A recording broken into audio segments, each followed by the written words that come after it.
नमस्कार दोस्तों, आपका स्वागत है एनबी फैक्ट्स एंड नॉलेज में। मैं आपका भाई नितिन।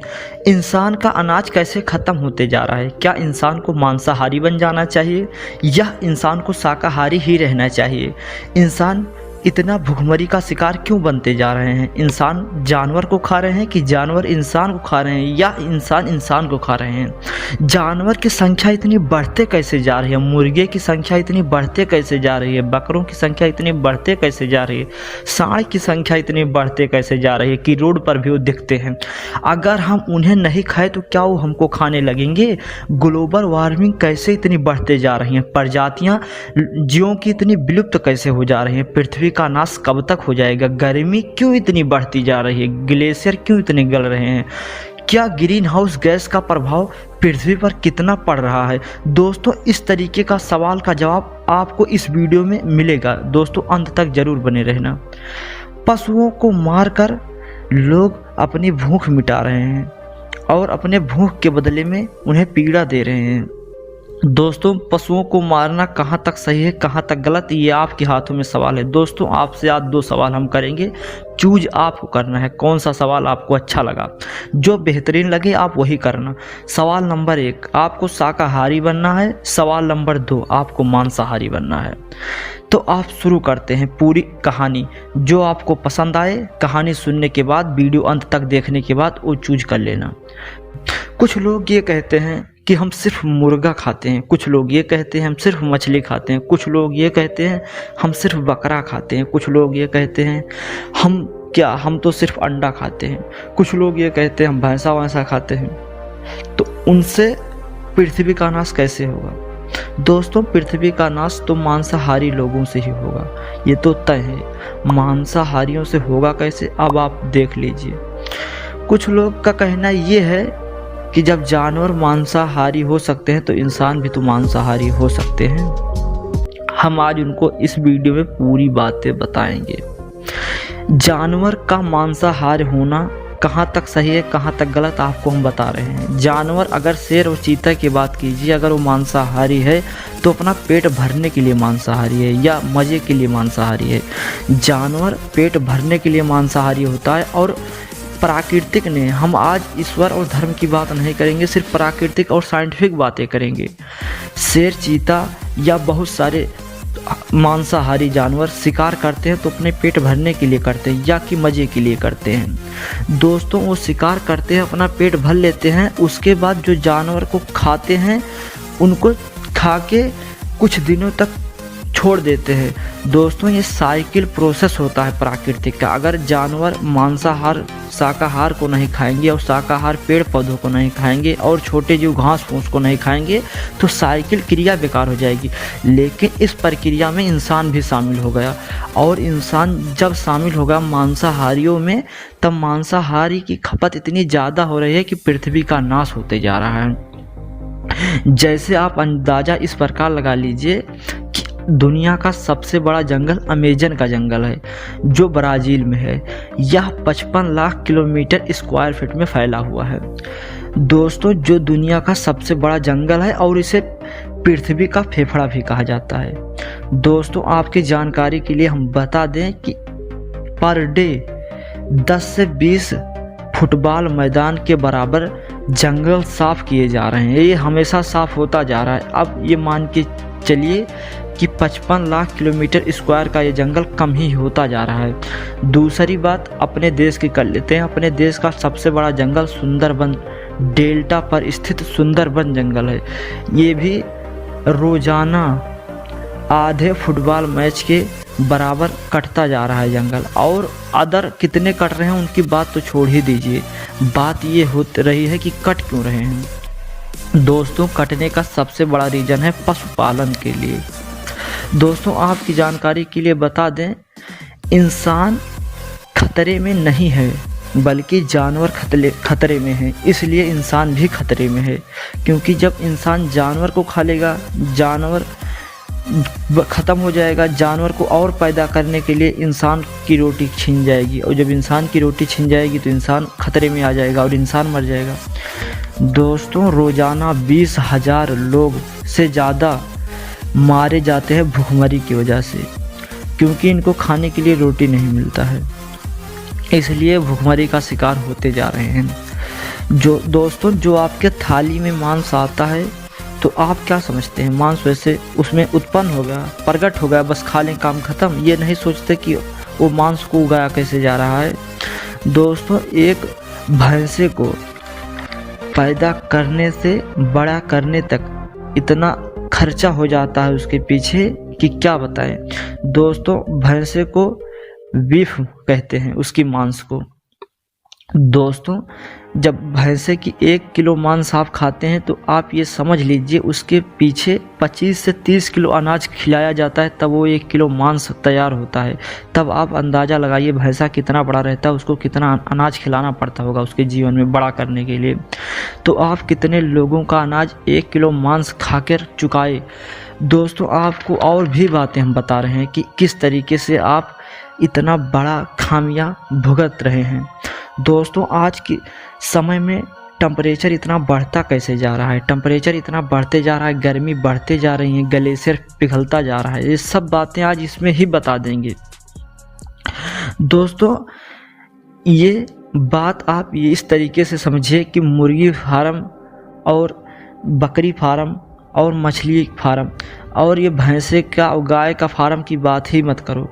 दोस्तों, ये समझ लीजिए कि 75% से ज़्यादा खेत में जो अनाज उगाए जाते हैं उनमें तो पशुपालन में ही लगा दिया जाता है। सिर्फ 25 से 30% जो बचते हैं वही खाए जाते हैं। दोस्तों, शाकाहारी इंसान को खाने के लिए सिर्फ 25% बचता है और मांसाहारी के खाने के लिए 70% उगाने पड़ते हैं। दोस्तों, हर इंसान अगर मांसाहारी ही बनता चला जाएगा तो उसके लिए बहुत बड़ा खामियां भुगतना पड़ेगा, क्योंकि मांसाहारी होने के बाद जानवर को पाल पोसने के लिए पेड़ों को काटना पड़ता है। पेड़ों को काटने के बाद जंगल को खेत बनाया जाता है, खेत में अनाज उगाए जाते हैं, अनाज उगाने के बाद उसका भूसा उत्पन्न किया जाता है, भूसा और घासें, जिससे भैंसों को, गायों को और बहुत सारे सूअरों को पाला जाता है। उसके बाद उनका मांस आपके लिए भेजा जाता है। दोस्तों, जब आप इतने प्रोसेस करने के बाद आप तक मांस पहुंचता है, सोचिए कितने जंगल तबाह किए जाते होंगे ये सिर्फ मांस उगाने के लिए। दोस्तों, पहले तो इतने लोग मांस नहीं खाते थे, लेकिन अब मांस की खाने वालों की संख्या बहुत तेज़ी से बढ़ते जा रही है। पहले लोग सिर्फ पूरी दुनिया में 60 से 70% ही लोग खाते थे आज के 100 साल पहले, लेकिन वो आंकड़ा आज के समय में बहुत तेज़ी से बढ़ गया। आज के समय में पूरी दुनिया में 80% और 85% लोग मांसाहार पर ही टिके हैं। और अपने भारत की बात कर लिया जाए तो यहाँ पे 70 से 80% तक लोग मांसाहारी हैं और 30% जो लोग बच गए हैं उसमें से तो ज़्यादातर लोग महिलाएं ही हैं, पुरुष नहीं हैं। 30% में ज़्यादातर महिलाएं ही बची हैं। और उसके बाद अगर हम बात चीन की कर लें, जो पड़ोसी देश है, अगर वो ज़्यादा कुछ करेगा तो हमारे देश पे इम्पैक्ट पड़ता है। इसलिए आप समझ लीजिए कि चीन में 94% मांसाहारी लोग ही बसते हैं और जो 8% और 6% बच जाते हैं वो सब चीन के मूल निवासी हैं ही नहीं, इसलिए वो शाकाहारी हैं। वो सब भारत से, नेपाल से, बांग्लादेश से और बहुत सारे देशों से गए लोग हैं जो शाकाहारी हैं। वहाँ पे शाकाहारी सिर्फ 1% ही बचते हैं। दोस्तों, आपको हम बता दें, आपकी ये मांसाहारी भूख के चलते हर दिन करीब 10 से 100 प्रजातियां विलुप्त होती जा रही हैं। दोस्तों, आप सब खुद ही समझिए कि कितने सारे पक्षियों को आप सब देख रहे थे, आपकी आंखों के सामने ही आज के समय में दिखाई देना बंद कर दिए हैं। एग्जाम्पल के तौर पे गौरैया को ले लीजिए, स्पैरो जिसे कहते हैं। दोस्तों, ऐसे पक्षी बहुत तेज़ी से गायब होती जा रही हैं। दोस्तों, ये सब हमारी भूख के वजह से है, जो मांसाहारी प्रवृत्ति है हमारे अंदर। और आपको हम बता दें, 77 लाख से ज़्यादा जानवरों की प्रजातियां अभी भी हैं और उसमें से रोज़ाना जानवरों की प्रजातियां 10 से 15 प्रजातियां रोज़ाना विलुप्त हो जा रही हैं। दोस्तों, इस तरीके से पक्षी की बात की जाए तो हर जगह पे प्रजातियां विलुप्त होती जा रही हैं। प्रजातियां पक्षियों की भी करीब 20 से 25 प्रजातियां रोजाना विलुप्त हो जाती हैं। दोस्तों प्रजातियां की बात छोड़िए, पेड़ पौधों की बात कर लीजिए, 58,497 पेड़ों की प्रजातियां हैं, जिनमें से सिर्फ 30% ही सुरक्षित हैं और रोजाना 100 प्रजातियां रोज विलुप्त हो जा रही हैं। पेड़ों को काट के विलुप्त कर दिया जा रहा है। दोस्तों ये सब हो पा रहा है हम सब जो मांस खाते हैं इसलिए। अगर मांस खाना बंद कर दिए तो ये सब भुगतना नहीं पड़ेगा। दोस्तों अभी आगे भी सुनिए, बहुत बड़ी बात तो ये नहीं है, लेकिन बस छोटे शब्दों में आप ये समझिए कि प्रकृति को जिस तरीके से हम तबाह करते जा रहे हैं उसी तरीके से हमारा भी तबाह होता चले जाएगा। दोस्तों आज के कुछ समय पहले, आज के 10 से 15 साल पहले एक ऐसी टिपिंग पॉइंट आएगी, मतलब कि एक ऐसा स्तर पे गर्मी पहुंच जाएगी कि वहाँ के बाद गर्मी अपने आप बढ़ती ही रहेगी, भले ही हम कुछ ना करें। दोस्तों वो टिपिंग पॉइंट पे हमारी प्रकृति पहुँचने ही वाली है, कुछ दिनों में या कुछ सालों में पहुँच जाएगी। दोस्तों एग्जाम्पल के तौर पे ये समझिए आप, जैसे हमारे पृथ्वी की एक साइकिल है जलवायु की, कि एक बार समुद्र से वाष्प होता है पानी, उसके बाद आकाश में चला जाता है, आकाश में जाने के बाद पानी फिर से बरसता है, उसके बाद नदियों के जरिए समुद्र में चला जाता है, समुद्र के बाद फिर ऊपर जाएगा वाष्प बन के, फिर पानी बन के बरसता है। दोस्तों ये सब आप एग्जाम्पल समझ लीजिए। उसी प्रकार एक बार अगर टिपिंग पॉइंट पे गर्मी चली गई, उस स्तर को कहते हैं फीडबैक लूप। अगर उस पे गर्मी पहुंच गई तो गर्मी हमेशा बढ़ती ही जाएगी और ग्लोबल वार्मिंग होगी। दोस्तों ग्लोबल वार्मिंग होने का सबसे बड़ी वजह आप समझ लीजिए, पेड़ों को जानवरों के चक्कर में काट दिया जाता है। अगर हम जानवर की बात करें तो जानवर ही नहीं, कोई भी जीव होगा, ऑक्सीजन लेने के बाद ही वो जिंदा रहता है। दोस्तों अगर मानव की बात करें तब एक इंसान को जिंदा रहने के लिए 18 से 20 पेड़ों की ज़रूरत पड़ती है। उसी प्रकार जानवरों को भी 10 से 15 पेड़ों की ऑक्सीजन की ज़रूरत पड़ती है। दोस्तों अगर इतनी तेज़ी से पेड़ काट देंगे तो वो पेड़ ही नहीं रहेंगे तो ऑक्सीजन की पूर्ति कैसे होगी। और दोस्तों एक जानवर जब बड़ा बनता है, वह ऑक्सीजन सोखता है, तब वो 2 इंसान के बराबर ऑक्सीजन तो खुद ही लेता है। दोस्तों जैसे कोई भैंसे का मांस उत्पादन करने के लिए 4 से 5 साल भैंसे को पाला जाता है, उसके बाद वो काटा जाता है। दोस्तों ज़बरदस्ती भैंसे को गर्भाधान करके पैदा किया जाता है भैंसों को। उसके बाद भैंसों के अंदर से मांस कौन से निकलती है, मीथेन और कार्बन डाइऑक्साइड, क्लोरोफ्लोरो और कार्बन, और oxygen, hydrogen, carbon, nitrogen, methane. दोस्तों ये सब जहरीली गैस भी उनके अंदर से निकलती हैं। दोस्तों बहुत लोगों के मन में ये आ रहा होगा कि वो सब तो इतनी तेज़ी से बढ़ रहे हैं तो क्या करें, खाना ही पड़ रहा है। दोस्तों आप सब मुर्गी फार्म में जाके देखिए किस तरीके से मुर्गियों को उत्पन्न किया जाता है। दोस्तों ये सब ज़बरदस्ती उत्पन्न किया जाता है, प्राकृतिक रूप से नहीं बढ़ रहे हैं। चाहे मुर्गी हो गई, चाहे बकरी, चाहे भैंसा, चाहे भैंस, कुछ भी आप एग्जाम्पल के तौर पे देख लीजिए, ये ज़बरदस्ती उत्पन्न किया जा रहा है।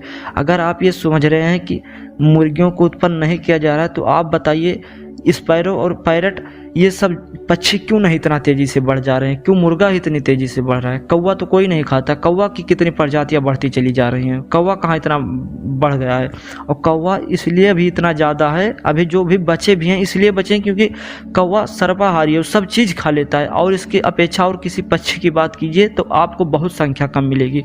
दोस्तों हम इंसान ही अपने अंदर से बहुत सारी खराब गैसें निकालते हैं, जैसे मीथेन हो गई, कार्बन हो गई, कार्बन डाइऑक्साइड हो गई, क्लोरोफ्लोरो एस्टेरा और मीथेन भी। दोस्तों ये सब गैसें निकाल के हम ग्रीन हाउस गैस बढ़ा रहे हैं, इससे ग्लोबल वार्मिंग बढ़ती जा रही है। दोस्तों अगर इस शाकाहारी सब लोग बन जाएं, मांसाहारी कोई ना बने रहे, तब बहुत प्राकृतिक को लाभ होगा। प्राकृतिक पेड़ बचेंगे, जंगल रहेगा। जब जंगल रहेगा तब ऑक्सीजन रहेगा, जब ऑक्सीजन रहेगा तो जीव रहेगा, क्योंकि जीवन के लिए 2 से 3 चीज़ तो बहुत महत्वपूर्ण है। पहला जीवन के लिए ऑक्सीजन, दूसरा जल, तीसरा खाने के लिए सामग्रियाँ। दोस्तों अगर ये जंगल रहा तो हर चीज़ रहेंगी, क्योंकि जलवायु की साइकिल अपने आप में बेटर हो जाएगी, अच्छे से चलने लगेगी। दोस्तों आपको कुछ और कुतर्क हैं लोगों का वो भी दूर कर देते हैं। लोगों का बहुत कुतर्क बना रहता है कि प्रोटीन, जो जिम करते हैं या वैसे भी लोग कहते हैं हम प्रोटीन लेने के लिए ये सब खा रहे हैं। दोस्तों ये प्रोटीन लेने के लिए नहीं, ये आपके भेजे में खराबी के कारण बहुत सारे पढ़े लिखे लोग भी अशिक्षित की तरह बात करते हैं।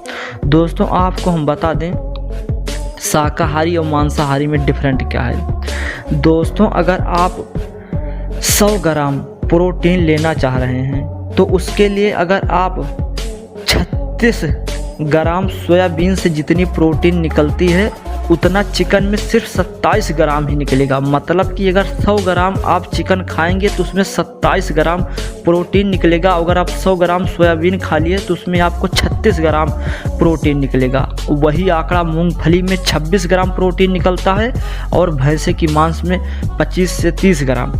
और बात करें राजमा में तो 24 ग्राम 100 ग्राम में प्रोटीन बनता है। और अगर 100 ग्राम अंडा खा लिए तो उसमें सिर्फ 13 ग्राम प्रोटीन बनता है। दोस्तों ये रही साइंटिफिक बातें, अगर आपको विश्वास ना हो तो आप चेक भी कर सकते हैं। कुछ कुतर्क पैसे के मामले में रहता है। कुछ लोग कहते हैं भाई मांस मछली सस्ती मिलती है इसलिए हम खाते हैं। दोस्तों आपको हम बता दें सस्ता नहीं, ये महंगा है मांस मछली। आपको आइए एग्जाम्पल के तौर पे दिखा रहे हैं। अगर आपको 1 ग्राम प्रोटीन एब्जॉर्ब करना है, मतलब लेना है, तो आपको मूंगफली में सिर्फ 30 पैसे इन्वेस्ट करने पड़ेंगे, मतलब 30 पैसा खर्चा करना पड़ेगा। और राजमा में 50 पैसा खर्चा करना पड़ेगा। और सोयाबीन में 40 पैसा खर्च करना पड़ेगा। और चने में 35 पैसे खर्चा करने पड़ेंगे। और अगर बात करें मांसाहारी में तो 1 ग्राम ही प्रोटीन के लिए अंडे में 150 रुपया खर्चा करना पड़ेगा, मतलब 150 पैसे खर्चा करने पड़ेंगे। और चिकन में 1 रुपया मतलब 100 पैसे खर्चा करने पड़ेंगे। और मटन में 2.5 रुपये मतलब 250 पैसे खर्चे करने पड़ेंगे। और बीफ मतलब भैंसे की मांस में 3 रुपये यानी कि 300 पैसे खर्चा करने पड़ेंगे। दोस्तों आपको हम जागरूक करना चाह रहे हैं कि 77% ज़मीन सिर्फ मांसाहारी जीव को उत्पन्न करने के लिए काटी जा रही है जंगलों को। और 23% ज़मीन जो बचती है उसमें इतना अनाज उत्पन्न हो जाता है कि लोगों को खाया जाने के लिए प्राप्त रहता है। दोस्तों इसके बाद हम और आपको बता दें कि आप मांसाहारी अगर हों तो ठीक है, अगर आप शाकाहारी हैं तब भी ठीक है। मांसाहारी लोग जो खाना खाते हैं उसमें सिर्फ 23% एनर्जी ऐसी रहती है जो मांसाहारी खाने से आती है। और 70% एनर्जी ऐसी रहती है जो आपको शाकाहारी चीज़ों खाने से आती हैं। और 7% एनर्जी पानी से मिलती है।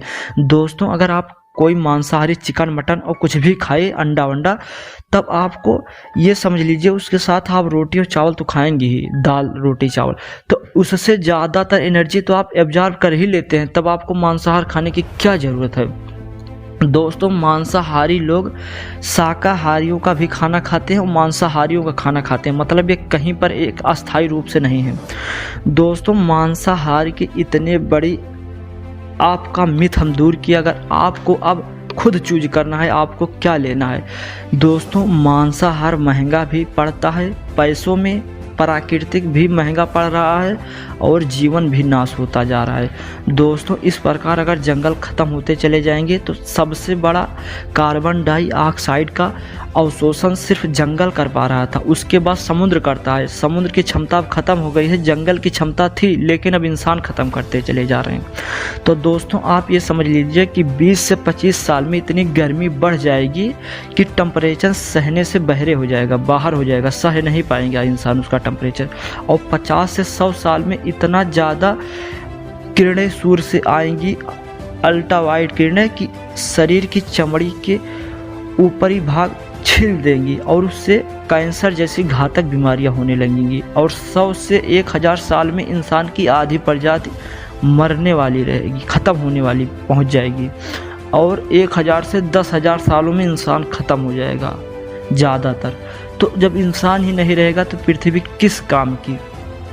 और कुछ लोग ये समझ रहे होंगे कि हम खा लेंगे मांस मछली, उसके बाद हम तो मांसाहारी खाएंगे तो हमारे साथ तो ऐसा कुछ होगा ही नहीं, क्योंकि पृथ्वी पे 50 साल लग जाएंगे तो हम खा के मर जाएंगे।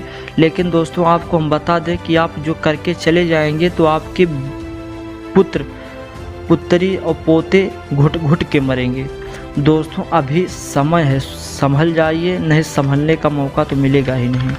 दोस्तों इस तरीके से हमारी पृथ्वी पर ग्रीन हाउस गैसें और ग्लोबल वार्मिंग इतनी तेज़ी से बढ़ रही है कि कुछ भी हो सकता है। दोस्तों अगर आपको वीडियो में कुछ भी गड़बड़ लगा हो तो कमेंट करके बताना, और अगर आपको वीडियो अच्छा लगा हो तो एक पेड़ अपने घर के पास लगाते रहना हर महीने, क्योंकि पेड़ों की बहुत कमी हो गई है। दोस्तों अगर वीडियो पसंद आया हो तो वीडियो को लाइक शेयर और सब्सक्राइब करना मत भूलना। मिलते हैं नेक्स्ट वीडियो में, तब तक के लिए जय हिंद।